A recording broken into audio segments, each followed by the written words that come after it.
the story of Mary Draper Ingles. The rest of the summer was spent making salt and cooking for the Shawnee. All the while, though, Mary was making a plan. Somehow she was going to run away and walk back home. Mary told the old Dutch woman what she wanted to do. She said, "You're a crazy woman, Mary Ingles." That might be, but Mary knew she had to get back home to Will somehow. Together they would find the rest of their family. And nothing was more important than family. So, right, you have the old Dutch woman who eventually I hear loses her mind. She's sitting there, "Oh, I'm going to run away," and she's like, "You're crazy. You're crazy. Don't run away. You got it so good here. You got plenty of food. You got plenty of blankets, horseback riding, plenty of salt." One day in September, Mary knew that the time was right for running away. Winter would be here soon, with only a blanket for each of them and a tomahawk. Mary and the old woman slipped away while gathering plants for the day's dinner.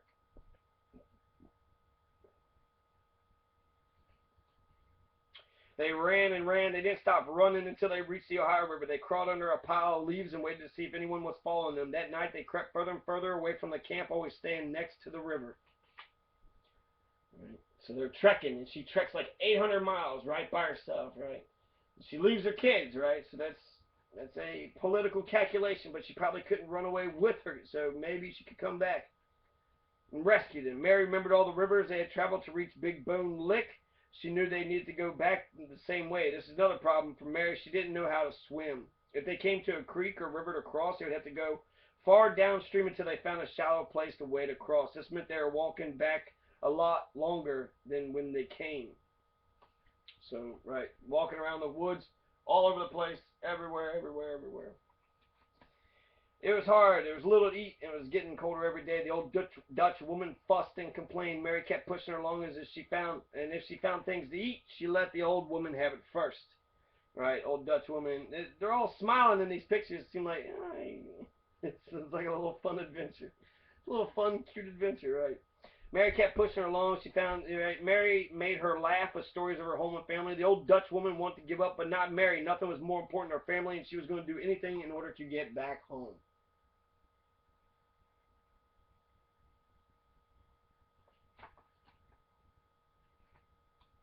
One day the old Dutch woman could not take it anymore. She was tired and hungry, and she and Mary had looked under the rocks and stones for more worms to eat, but they were all gone too. The old Dutch woman turned to Mary and yelled, "I'm going to eat you, Mary Ingles!" And she grabbed Mary, and they rolled around on the ground. So she's trying to eat Mary. She's trying to eat another person. Could you? I don't. My God, I don't know. That would be scary as crap, especially if she's bigger, right? So here's her taking her down. "I'm going to eat you, Mary Draper Ingles. You made me run away, and there's all that food, and now we're out in the woods by ourselves. It's all your fault." I was like, "But wait, I give you the worms to eat first. You know, I let you eat first. I told you all those good stories." Even though the old Dutch woman was much bigger than Mary, Mary was younger and stronger. She wrestled her brother Johnny all the time when they were little, and she could get away from him sometimes, so she's sure she'd get away now. She pushed the old Dutch woman off and ran away. She could hear the old woman yelling for her, but she kept running. Soon she came to a spot on the river that she recognized. Looking around, she found a canoe that the Shawnee had hidden. She got in and paddled across the river away from the old woman. For a long time, Mary walked on one side of the river, and the old Dutch woman walked on the other. After a while, Mary didn't hear her anymore. Mary felt so alone. She kept walking and walking, and each step she knew she was taking her. At each step she knew was taking her closer to the home to William. And then the poor old Dutch woman just on the opposite side of the river, all by her lonesome. Poor old Dutch woman. All she wanted to do is take a bite of her, you know. And I bet Mary Draper English, she's, according to this graphic design, she looks like she might have been a looker. So, you know, I might want to take a bite myself. Okay, so Mary Draper Ingles.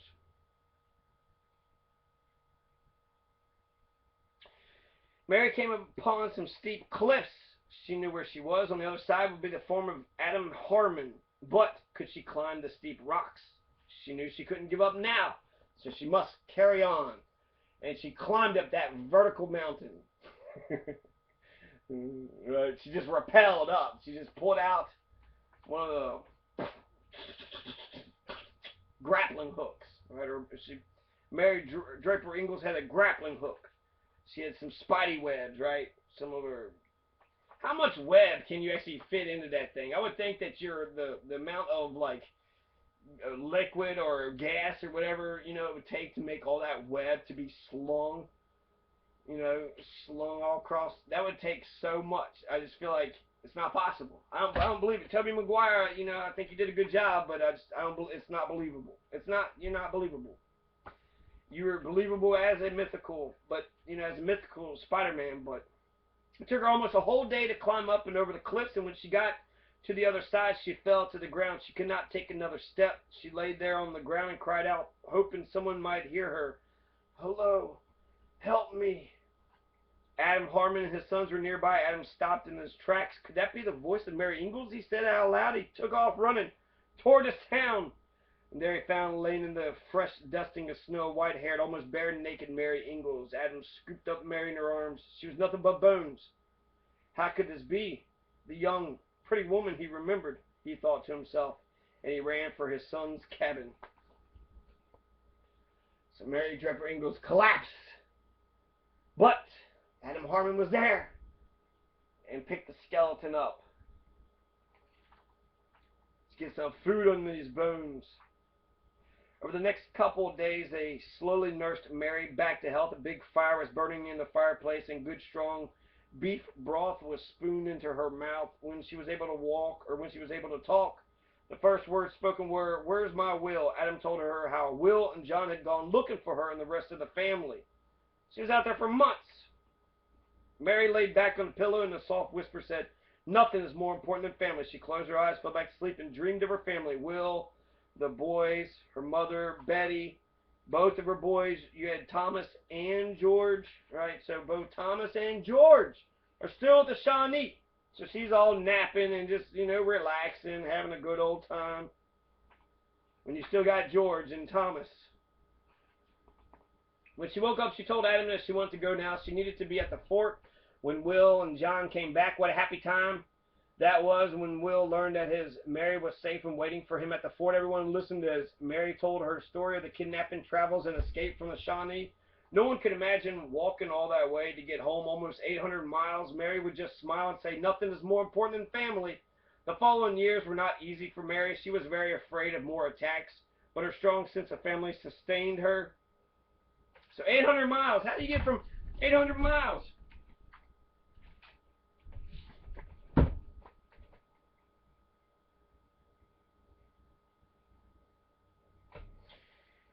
Betty was ransomed, returned to Mary's brother John, so they did get her mother back and Betty.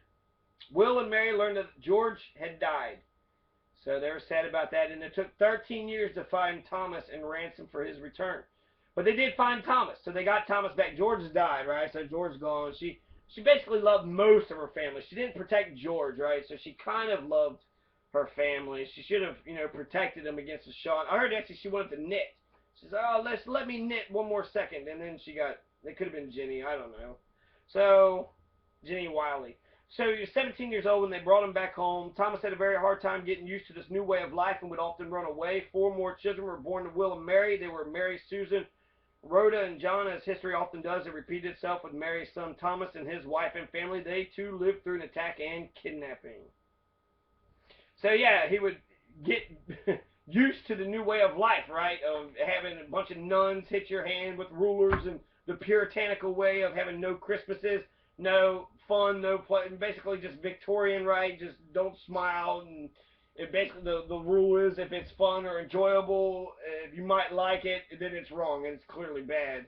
Religion is all about subordination, submission. So if you can get somebody to believe that horse shit, then you probably could get them to be manipulated for the rest of their life. That's the story of Mary Draper Ingles. Right, and this little book here, written by Patricia S. Hans, illustrated by Sarah R. Saunders.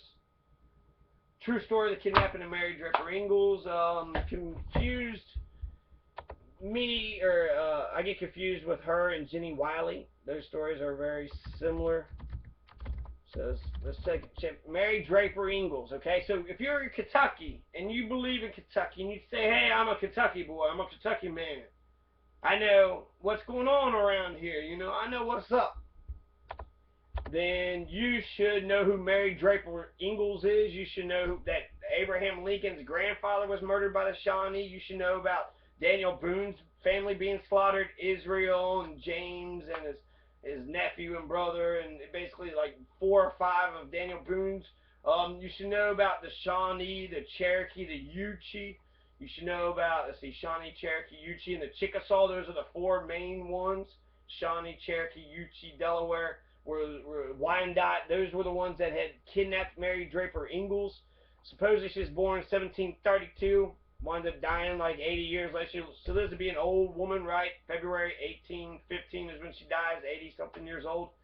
American pioneer. Let's see, she was taken by Shawnee after the Drapers Meadow Massacre. Drapers Meadow Massacre. So they just said they kidnapped her. So the story forgot the massacre.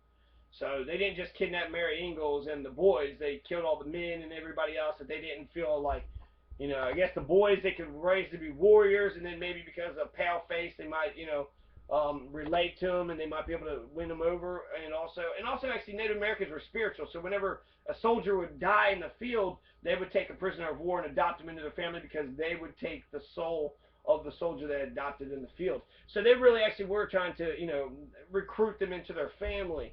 And what jerks to not accept somebody who wants, she loves family so much, but she didn't want to be part of the Shawnee family. Mary Ingles loves, you know, so, you know, they just wanted to be part of the family. That's all they wanted.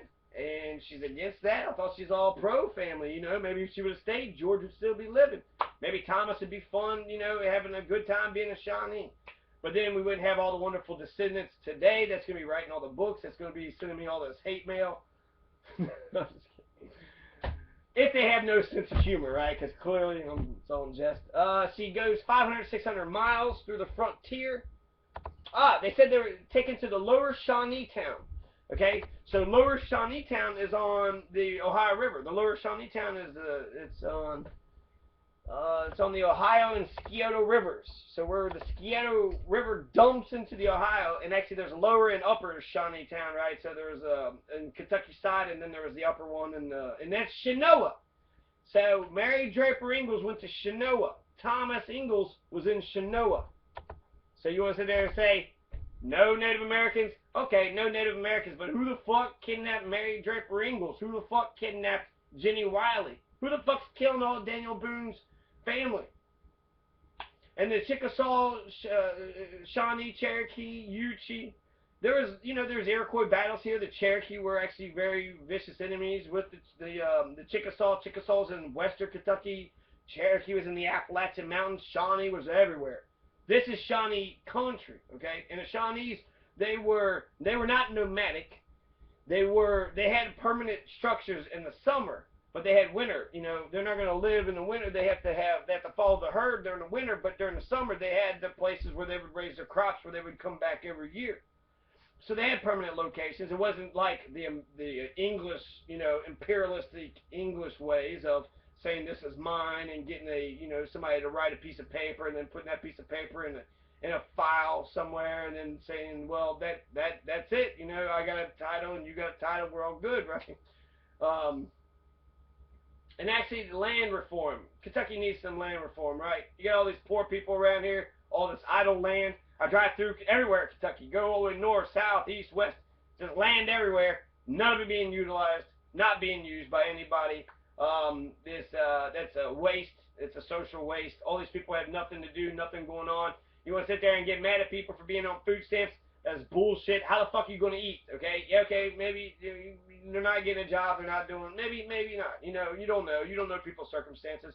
My take on it, though, you're going to sit there and starve people, you're going to tell them that they cannot eat. Well, what are they going to do? Can I go ahead and put some tomatoes in my front yard? Is the local ordinance board going to shut me down for doing something like that?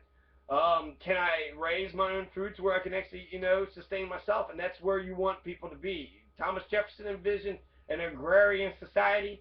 You got Wendell Berry, who's for an agrarian society. I'm for an agrarian society. In fact, land reform is the way to stop communism from happening. No farm collectives, not one big commonwealth, but every individual commonwealth. So the Commonwealth state needs to pass the wealth out to all the commoners. Stop with the common poverty. Up with the Commonwealth. Up with revolution. Down with tyranny. Up with happiness. Down with sadness. So, yeah, Mary Draper Ingles, 1510. I guess that's it. Yeah. Viva la Revolution. Robespierre. He's an asshole, but he started out right. And the beheading of Louis, that's modern era. That's Louisville, you're behind.